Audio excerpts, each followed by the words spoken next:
All right, it's time to stop relying on referrals. I know it helped you grow the business at first, and it worked until it didn't. I've had so many people come to me in the last year saying, I was getting all these jobs, people were coming in, people were calling me all the time, and then all of a sudden the phone just stopped ringing, and now I don't know what to do. In fact, I've actually witnessed some of those people shut down their business because they simply didn't have enough capital to get started in any other marketing plan. So they got stuck and then they just shut down their business. And if you stick around to the end of the video, you're going to get a structured plan on how to acquire more clients and actually scale your business and stop relying on referrals. So make sure you stick around till the end.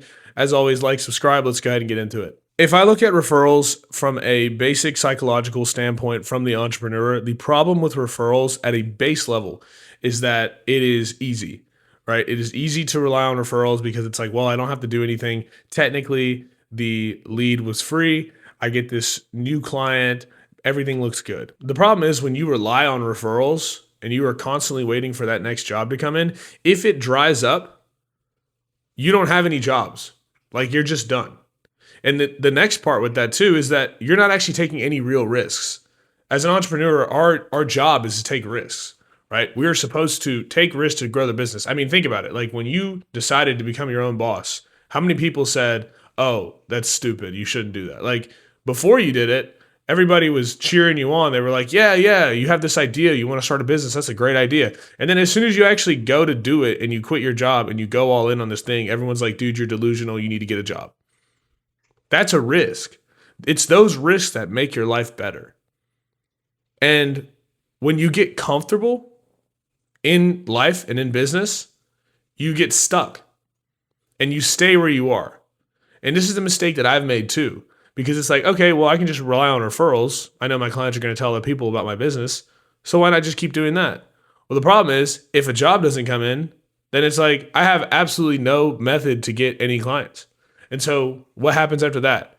You don't get any referrals, and then you just scram to some marketing method like, I don't know, Angie's or Home Advisor, like a pay per lead thing. Maybe I'll just get a couple leads really quick, and then you end up wasting a bunch of money buying shared leads, and then you don't actually get anywhere because you're getting outbid by a truck in a truck that's walking over to, coming to the job site and way underbidding you. This is a serious problem that I see a lot of people have. And what happens is that it's like, okay, let's go try to find an agency to work with. And then you go find an agency to work with, and either the agency doesn't do a good job or it's a pay per lead, like kind of low ticket entry, like, okay, $500 a month. This guy's going to do my SEO. And then nothing happens. And then 6 months later, you're like, shit, I'm out 3 to 10 grand. And I just wasted a bunch of time. This is the cycle that I see a lot of contractors go through. And then after they've done this, like 5 or 6 times, because then they get the referrals again, and it's like, okay, well, I don't actually need any jobs. I'm booked out for 3 months. Everything's fine. Then all of a sudden, one day, it's like, oh shit, I don't have any more jobs coming in. I paid for Angie's and it's not working. I'm running out of cash flow. They start firing employees, and all of a sudden, they're done working on the business. They go work for some other company, and it's over with, dead in the water. All right. It's time to stop relying on referrals. It adds a level of comfort. Comfort is the killer of man. And if I look at it from a self-improvement perspective, whenever I have gotten comfortable in my life, my self-improvement, my discipline, my level of work ethic has decreased, and I have stopped producing as much as I had previously, right? And so this is why you have to allow yourself to take those risks inside the business, because that's the way that you're going to grow. You grow by putting pressure on a muscle, right? That's how you grow in the gym. When you do bicep curls, you put pressure on the bicep, and then the bicep grows. I've always said this, and if you take anything away from this video, please remember this: traffic is the problem until proven otherwise. And so you could have a million things wrong with the inside of your business, but until you have customers knocking on your door every single day trying to work with you, you're not actually going to know what the real problems are. When you have a bunch of people coming through your system, you start to see what the problems are quicker. And when you see what the problems are quicker, you are going to change the identity of the business faster, and you're going to change the way you operate within the business faster and actually change the right things inside of the business instead of I'm going to tinker with this and tinker with this and tinker with this, and you don't actually know what the real problem is. This is why referrals are a problem. Again, and they're great. Like referrals are awesome. You should always like, obviously when you get a referral job, it's the best. Like we all know this. Whenever someone comes in from a referral, you're like, oh shit, like this is going to be a pretty easy close and it's probably going to be a good job. Um,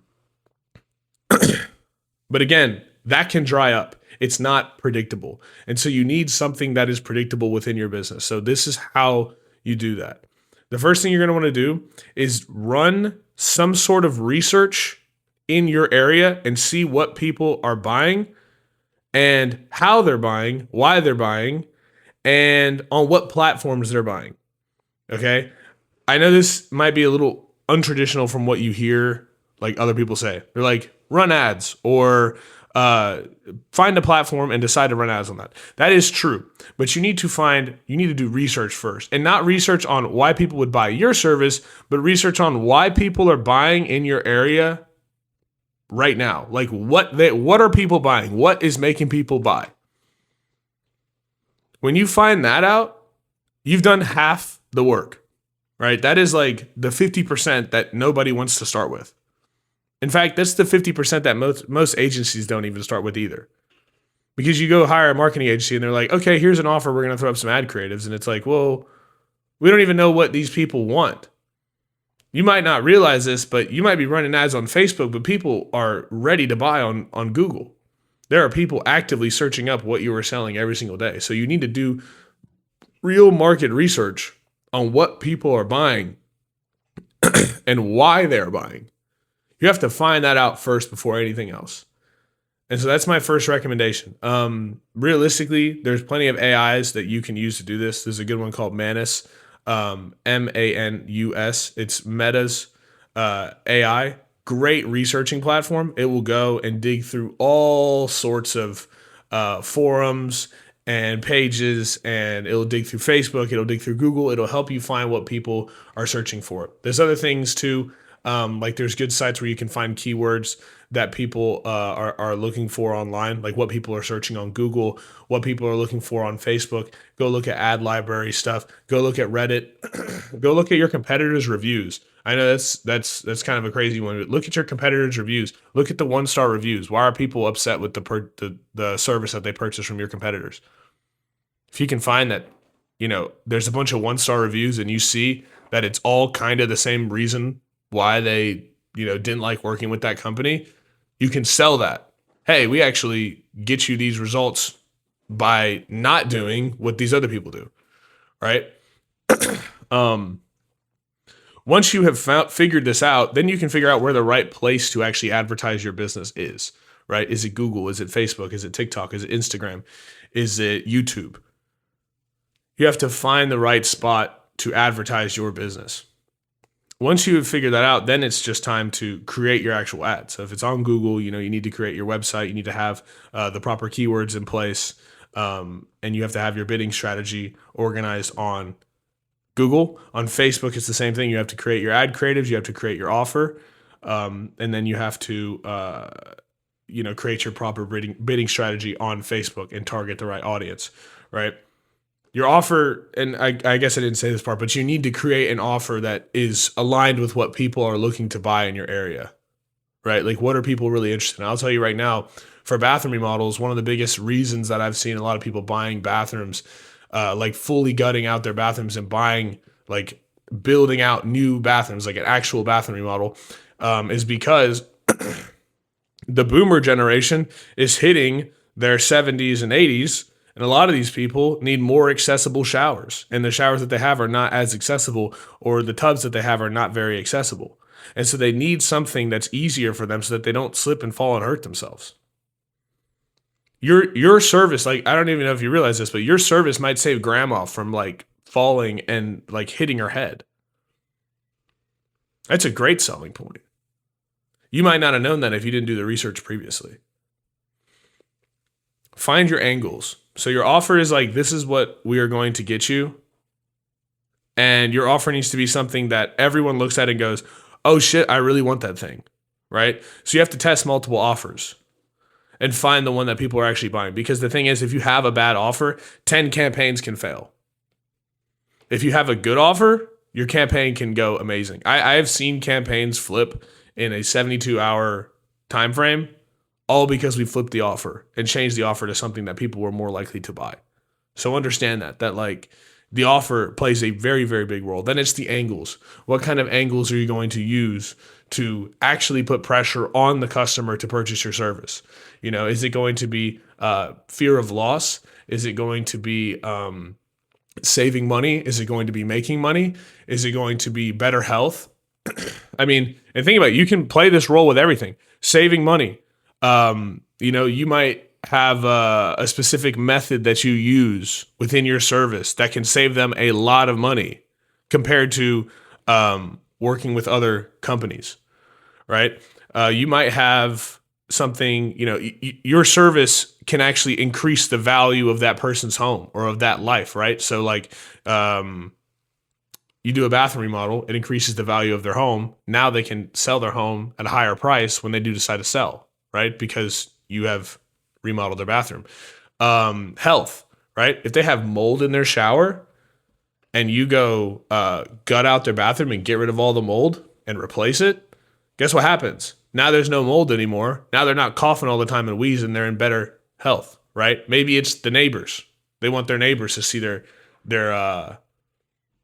bathroom. You know your town pretty well. I know in my town, a lot of people like to talk. I live in a town where like everybody likes to talk about everything and there's nothing going on, right? So people naturally are more inclined to keep up with the Joneses in my town. And so maybe you can play that angle. So there are different angles you can try out. And then you need to have some way to capture the leads, which I'm going to tell you right now. You need to qualify them up front and ask them a bunch of questions to make sure that they're a qualified lead. And gatekeep. You don't need every single lead. You don't need cheap leads. You need the right leads. And so if the lead costs $150, but you know for a fact the lead's budget when they're looking to get started, and a little bit about the project and making sure they're located in the area, and they're giving you their address and booking an appointment with you, and they're signing up for your financing options before you even get to their house, you have a qualified lead. Yeah, that lead might cost you more than a lead with just a phone number and an email, but you're going to have a way better chance of closing that person than somebody who just typed in their phone number really quick and kept scrolling. Once the lead sees your ad and they're qualified and they've filled out your form, they need to have a follow-up system in place so that you can actually get in contact with this person. So you call them directly after they come in, and then say you can't get to them. You have emails and texts that go out to these people, even have AI in the background. If somebody sends a text saying, hey, I'm ready to have an appointment now, you didn't get to it in time, the AI picks it up and says, okay, cool, when's a good time to schedule an appointment with you? And then all of a sudden, now you have people coming in predictably. And when all these people are coming in, the next step is to just find your customer acquisition costs. How much money are you spending on ads to acquire a client? If over a 3-month time frame you're spending, say, $1,500 to acquire a client, and you're spending $4,500 on ads a month, then you're acquiring 3 clients a month. And if every single one of those clients is spending $30,000, then you're making $90,000 a month. So in a 3-month time frame, you've made $270,000 in bathroom projects, or whatever service you're selling. Just in this scenario, we're going to use bathroom projects. Now you know, okay, this is consistent. Here's the extra tip that a lot of people aren't going to give you. You add your customer acquisition cost into the total that that the client pays for. So then the client also pays for the customer acquisition cost. So then your marketing is freer, because it's already technically free, because basically like it's a tax write-off. And so then from there, if it stays consistent for a long enough period of time, you scale up that ad budget, and now you have a predictable system to bring in clients. And the even bigger, what nobody's going to tell you on the backside, is you continue to build relationships with those clients after the service is completed, so that that customer now becomes an advocate for your business, and then they continue to tell other people about your service forever. So the lifetime value of that customer increases significantly, and they purchase more shit from you. Like, I'm pretty sure you don't just remodel bathrooms. Like, if the customer remodels a bathroom, you continue building that relationship with the customer, and then that customer wants to remodel their kitchen the next year, and in that time frame, The wife in that relationship, every single time they have a dinner party over at their house, they bring in all of their neighbors to come take a look at the new bathroom that they just got. So now they're literally marketing your business for free for you. Now you're still getting referrals, but they're coming from a customer who's now an advocate from you, and you have these advocates all the fucking time. It's not just like the one person you did a bathroom for in January finally told their friend, and then this person is now getting their bathroom redone in June. You have 10 people who are all telling all their friends, and you're like giving them incentives for doing this. You end up building your business way quicker, and the lifetime value of that customer increases significantly to where that customer acquisition cost doesn't even matter. Now you're scaling on a way bigger level than everyone else, and you're making more money for your advertising, and you're beating your competition a lot quicker. That's the way that you should be running your business. That's the way you should be scaling your business. And what that takes is just saying, okay, you know what? We're done relying on referrals, because at some point those dry up. I've seen it happen. I promise you, if you don't think it's dried up, I've talked to hundreds of contractors about this over the past 4 years. And if anything, I've only seen it get worse.